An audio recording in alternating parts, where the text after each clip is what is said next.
welcome from San Diego, California. We are reaching you in English, Spanish, and Portuguese, live through a unique and complex international telecommunications network via satellite, microwave, and cable.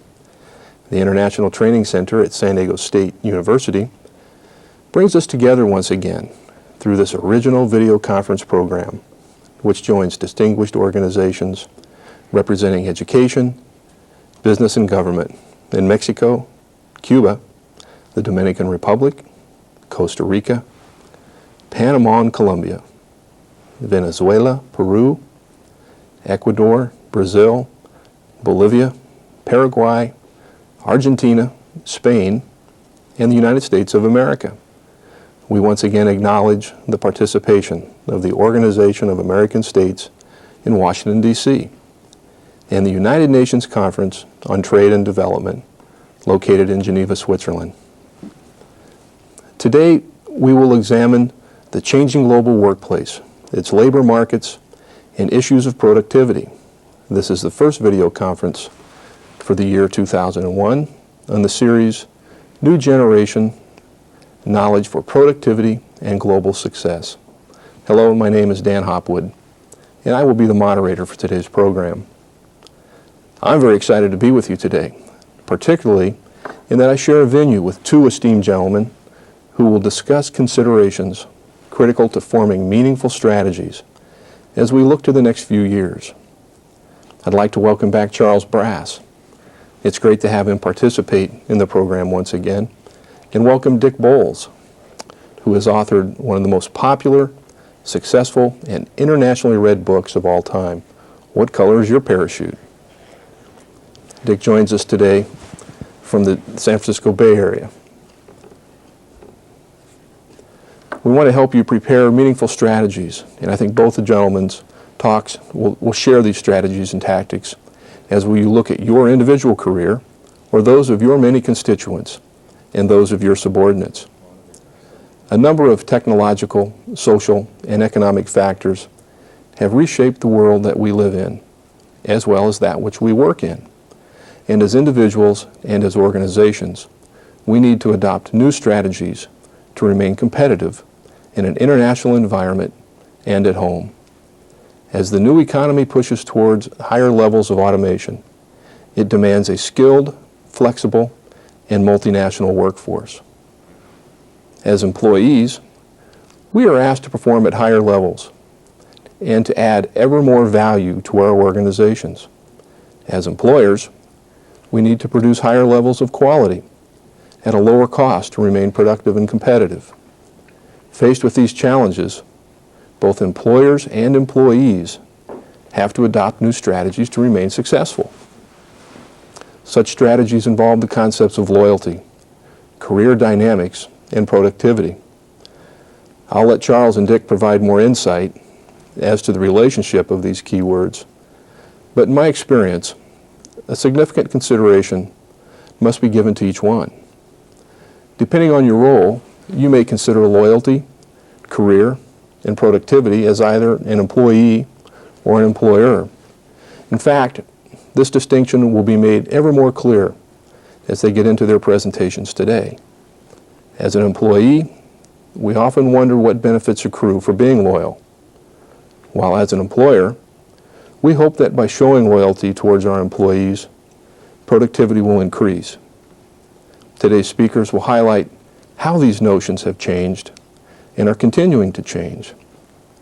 When I entered the professional workforce, I don't want to say how many years ago that was, loyalty was mostly measured in how long an employee stayed with one firm.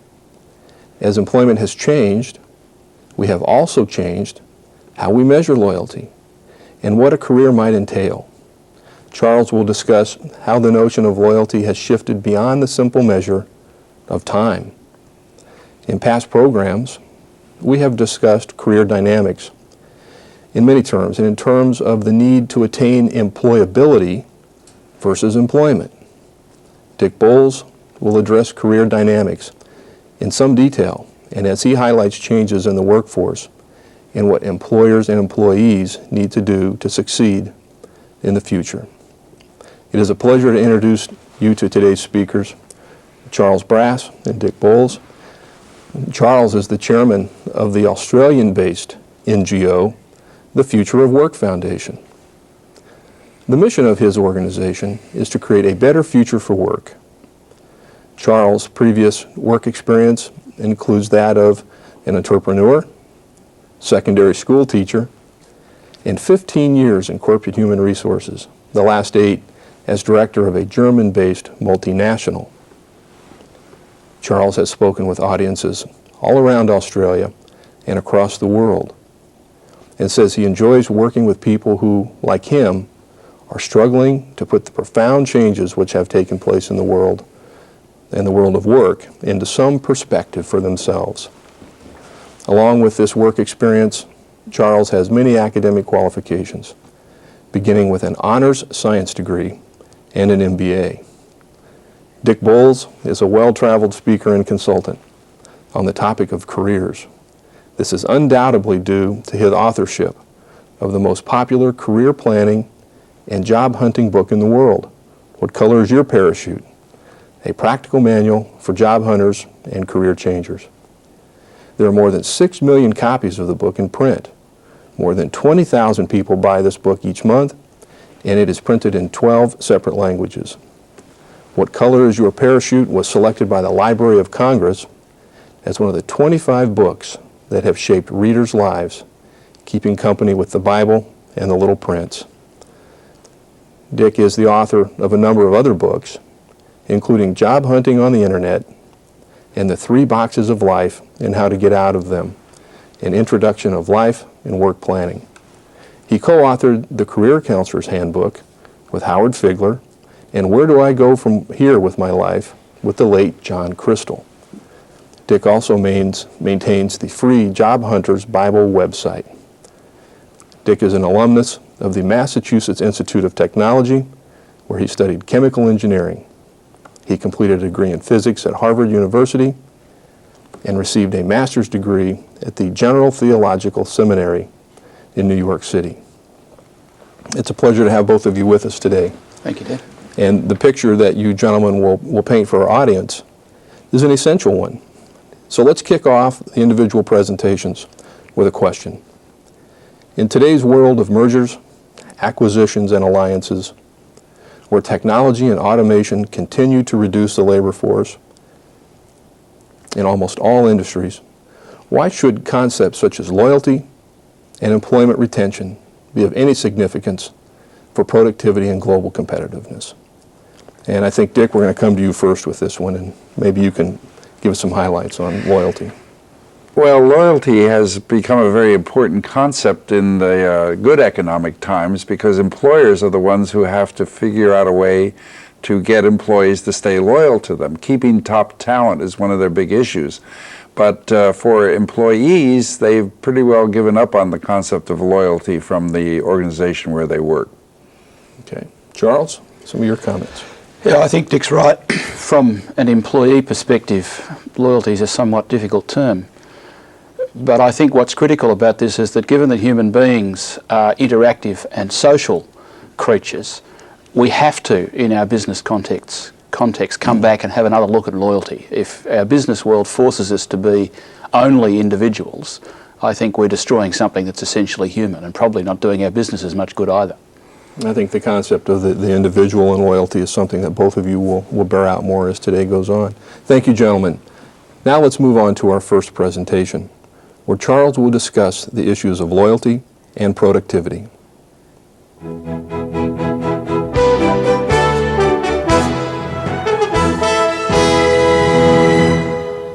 Thank you. This is the third year I've been privileged to join you in this innovative video conference series. It's a great pleasure to be with you again and to continue to explore some of the issues which are so profoundly affecting us all. Today's theme is about loyalty, career dynamics, and productivity. My colleague Richard Bowles is going to focus mostly on issues of career dynamics, leaving me to talk about the other two. Loyalty is actually an interesting word to use in an organisational context. The dictionary defines loyalty as steadfast in allegiance to the legitimate sovereign or government of one's country. And this is certainly how the word first became to be used. Over time, the concept of loyalty has expanded in meaning to include commitment to any authority and has been particularly often used in a work context. Loyalty at work, however, was once intended to be a two-way thing. In return for a commitment from individual employees to their employer, an organisation offered a job and perhaps a career path for life. With the demise of the concept of a job for life in recent years, the concept of loyalty is being subtly redefined yet again. At best, loyalty from an employer now means a commitment to maintaining and developing an individual's skills, or what is now called employability in management language. At the same time, however, employers are still very interested in developing loyal employees. There is considerable evidence that shows that loyal employees are more motivated and more productive. But the challenge for employers is to maintain and nurture this loyalty in the modern world of work. Last year, I was invited to spend a day with the strategic planning team of one of Australia's largest private banks. During the day, a number of very senior executives made presentations about how they saw the future for their organisation. One made a very passionate presentation announcing the impact that globalisation had already had on the banking industry, and announcing that the bank would probably not have its head office in Australia in 5 years' time. Another soberly examined trends in technology and the number of employees employed by banks around the world, and concluded that none of the existing employees could have any guarantee of ongoing employment with the bank. Still another pointed out the profound change in the way banking services are provided, and pointed out that all of the current systems in use in the bank were almost certainly going to change in the near future. Finally, the chief executive reminded everyone of the extent to which the bank had diversified its operations in recent years, and cautioned everyone not to be too blinkered in their thinking, because non-banking services might contribute most of the group's profit in the not too distant future. Here I was in a meeting designed to create the future for this multi-billion-dollar organisation, and there was absolutely nothing about the current state of the company which was likely to continue into the future. I felt considerable sympathy for the executives of this organisation as they struggled to chart a meaningful future in the face of such overwhelming uncertainty. But I probably felt more for the 30,000 employees of the bank who were just trying to do the best job they could and cope with all that was happening around them. What could loyalty possibly mean in these circumstances? How could the organisation expect loyalty from employees if it couldn't promise anything about the future? And how could the employees be loyal to a company which might change so completely in a very short time? This must unfortunately be a very common experience. Given the numerous and complex challenges which are facing organisations of all sizes all over the world, it is hardly surprising that anyone can feel any certainty about the future. For me, this highlights an important point about modern organisations. Where it was once taken for granted that the CEO was paid to be responsible for the business, it is now abundantly clear that no one person can control even medium-sized, let alone multinational corporations anymore. We've all heard a lot about empowerment in recent years, and this is now much more than a good human resources practice. It is an absolute imperative if organisations are to survive. The sheer complexity associated with modern productive activity requires everyone involved with the business to be a part of shaping its future direction. This has a number of important consequences. Perhaps the most profound is on the still widening gap between CEO salaries and the pay received by ordinary workers inside organisations. If power, responsibility and accountability are to be more equally distributed throughout companies, then so must remuneration. This is a serious challenge to existing corporate and societal structures.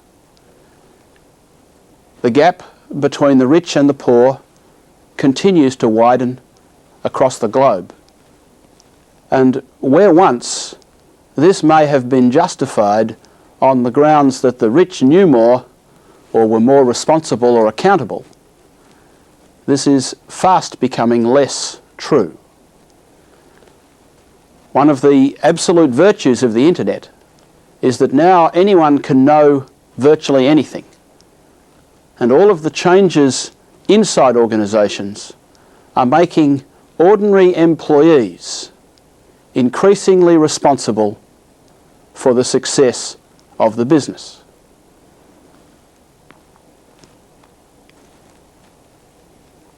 In a past broadcast, I mentioned Ricardo Semler's company, Semco, in Brazil.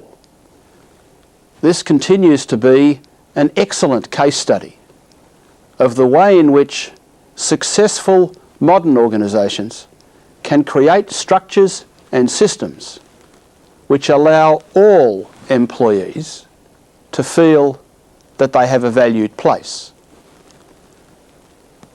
If you haven't read Semler's book, Maverick, or its Spanish translation, Radical, I recommend it very highly.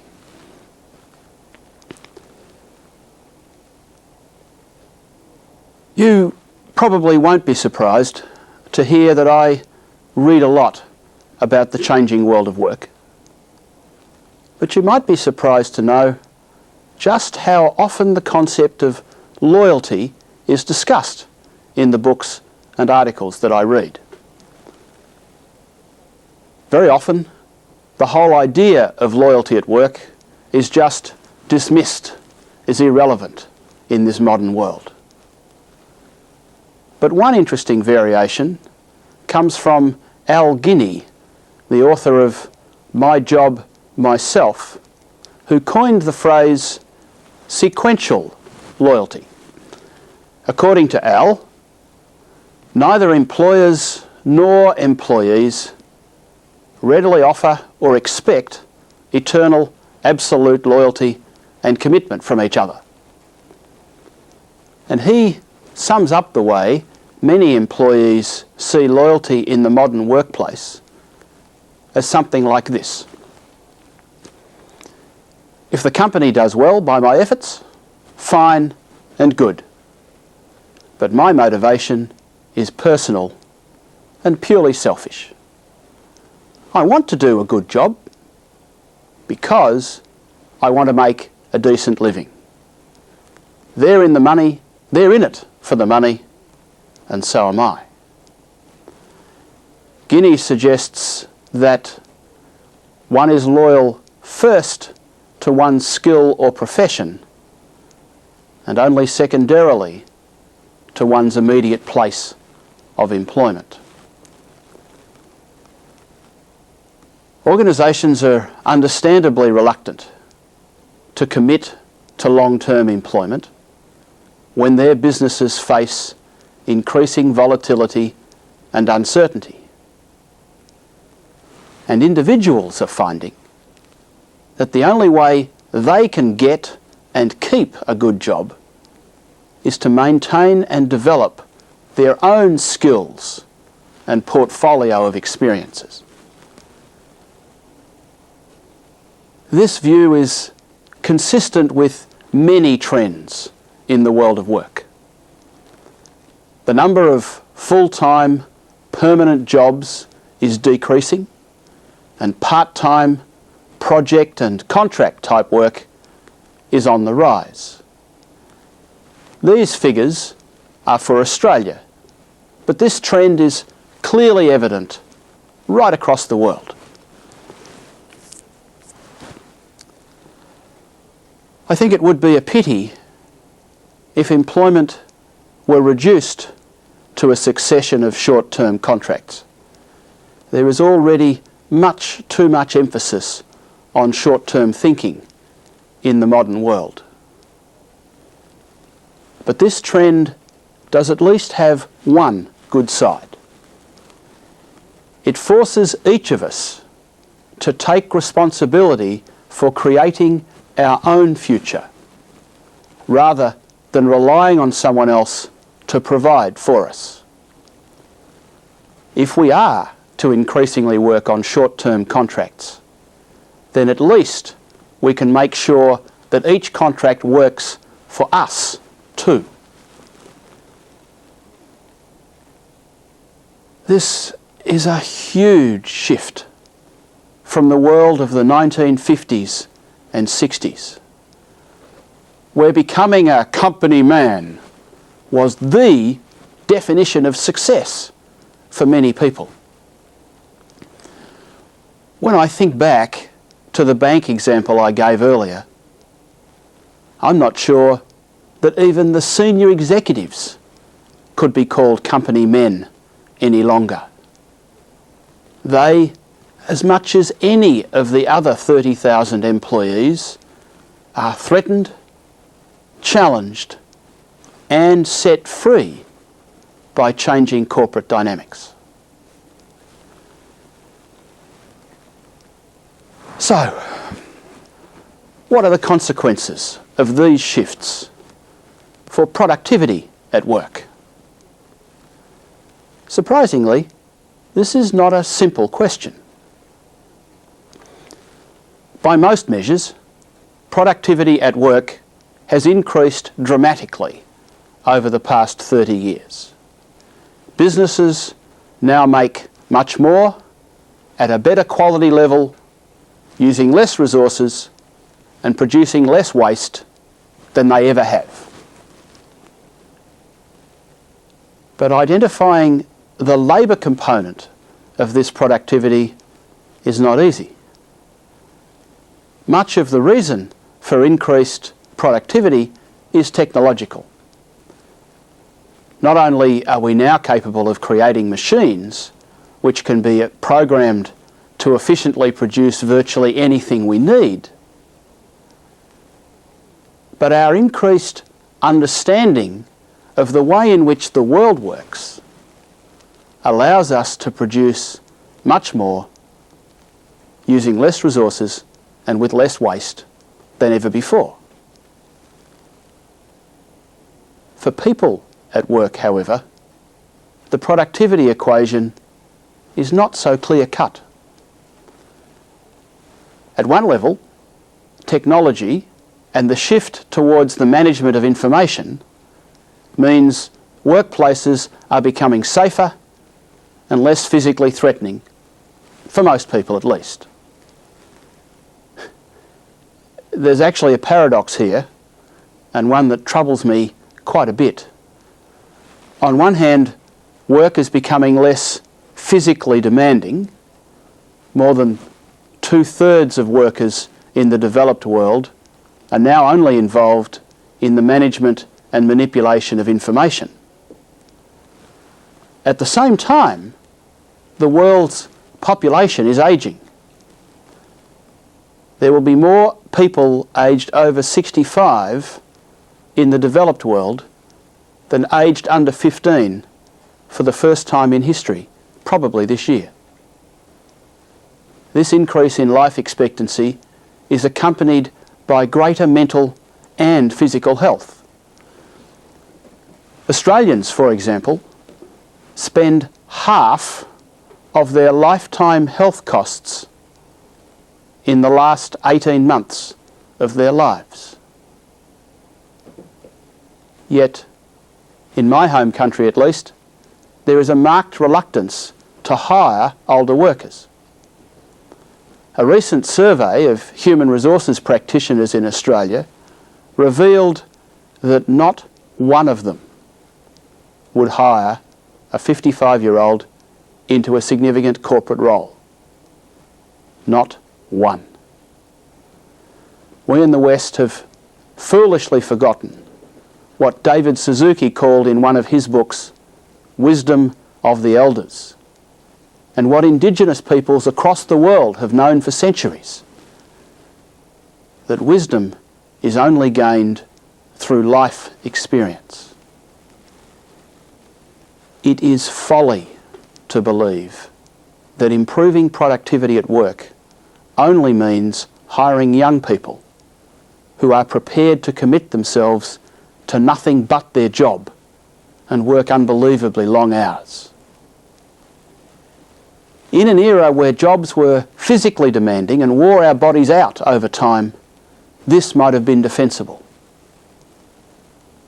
In the information age, there is in fact a powerful argument for retaining those with experience in order to retain what is called organisational memory. After many rounds of downsizing, no one with any memory of the past is still around. And too many organisations, too often, find themselves repeating mistakes made in the past and not advancing themselves at all.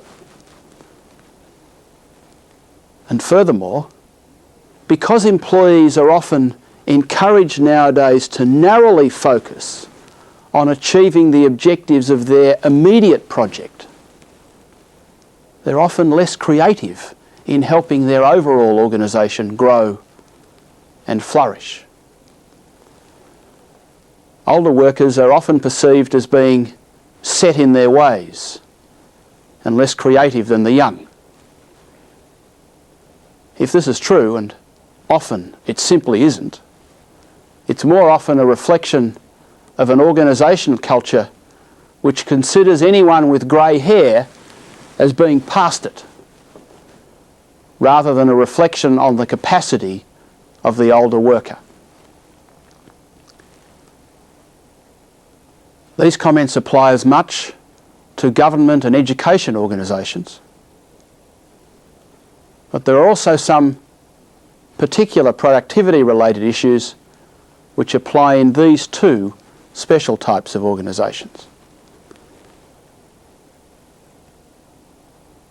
The definition of productivity for government departments has changed, at least in the developed world, while in some parts of the world the notion that a government department has increased productivity when it has provided a more effective community service still exists. In much of the developed world, the definition is likely to be a much more corporate one. In Australia, productivity improvements in government are most often related to measures like outputs per employee or client contacts per dollar invested. Such measures are likely to be very familiar to those in for-profit corporations, but they would not even have existed in public service 30 years ago. I've found that a similar situation exists in many of the educational institutions that I have visited. The definitions of productivity are slowly becoming indistinguishable from measures used in the corporate world. We've just recently had somewhat of a scandal in Australia with reports that our university professors are being pressured to pass full fee-paying students whether or not they've achieved the relevant educational standard. Of course, the universities deny that this happens, but at the same time they acknowledge how dependent they are becoming on corporate donations and sponsorship. I have no objection to rigorous, measurable, accounting type measures of productivity in their place. Much of what is done in the public service and inside institutions of learning does not lend itself to being measured in these relatively simplistic ways. I will have more to say, particularly about productivity in education later. But first, I'd like to say something about creativity.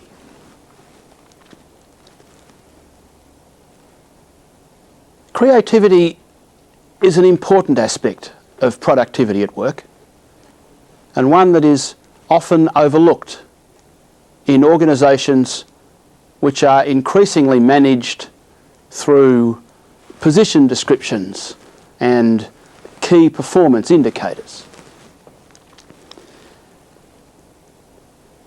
In an attempt to ensure that no one ever makes a mistake, many organisations put an overemphasis on rules and procedures, which ends up constraining creativity and productivity.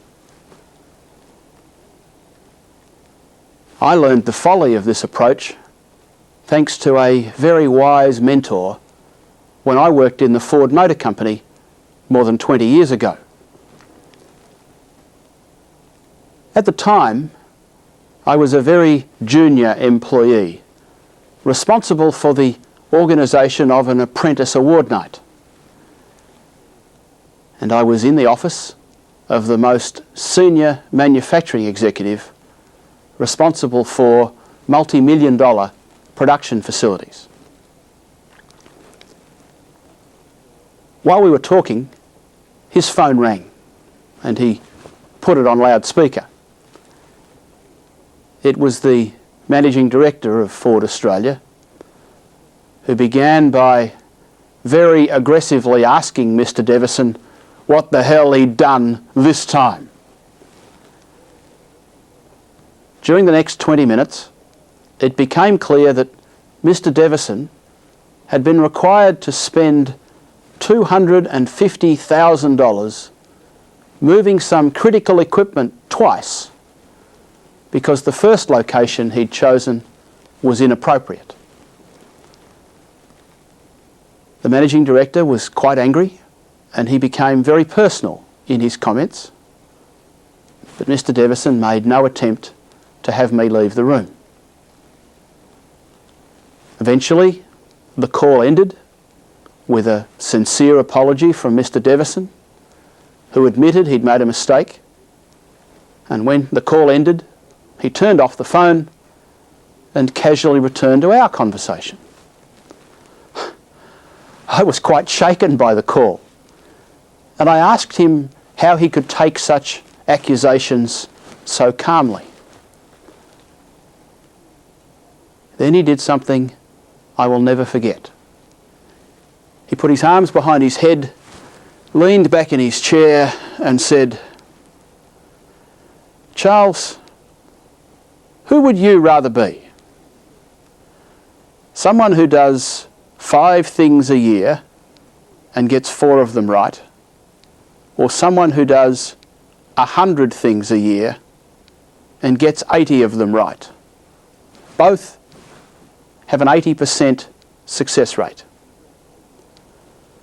"I accept that I will get some things wrong," he said, "but that doesn't stop me doing things." Mr. Devison was right. The more things we do, the more mistakes we will make. But we will also get more things right.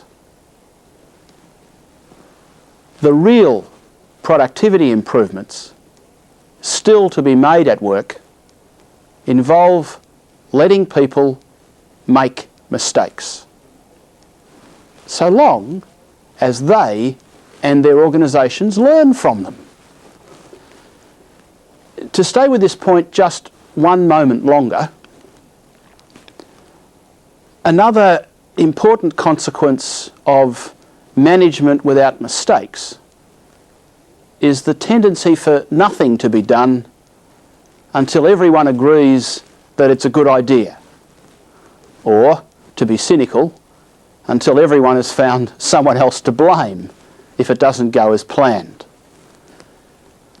Paralysis by analysis, as this is sometimes called, afflicts not only organisations but whole societies, and it is a very bad mistake. As another of my wise mentors often says, we must never let the perfect become the enemy of the good. Too often, while we search diligently for a perfect answer, we actually do nothing, which is very often worse than doing something which most people would have been happy with some time ago. This leads me to the last of my themes today, the relationship between productivity and learning. As Dick Bowles will elaborate in a moment, one of the very clear trends in the world of work is the increasing expectation that every employee will take responsibility for managing their own career. This is a huge shift in just the past 30 years or so. No longer is anyone promised an ongoing job, let alone a career, just because they've completed a trade qualification or a university degree. Success in the modern world of work requires a commitment by us all to lifelong learning. There is so much I could say about the implications of this simple sentence, but I'd like to focus here mostly on the organisational consequences, including those for institutions of education and learning. First, I want to draw a clear distinction between teaching and learning. Teaching, which is still the focus of too many of our educational institutions, even in the 21st century, is the process by which wise minds decide what less wise minds need to know and then run courses to increase their knowledge. In other words, teaching is driven by teachers. If you're in the teaching business, you might increase your productivity by getting your teachers to run more courses, or to reduce the time it takes to teach each course, or to increase the number of students in each course. These are all things which managers inside organisations in the teaching business might be relatively easily able to implement. Learning, on the other hand, is driven by learners who first identify what it is they need to know or understand and then seek to find it out. Often, though not always, they may engage the services of wiser minds to help them in this search, but always on the learner's, not the teacher's terms.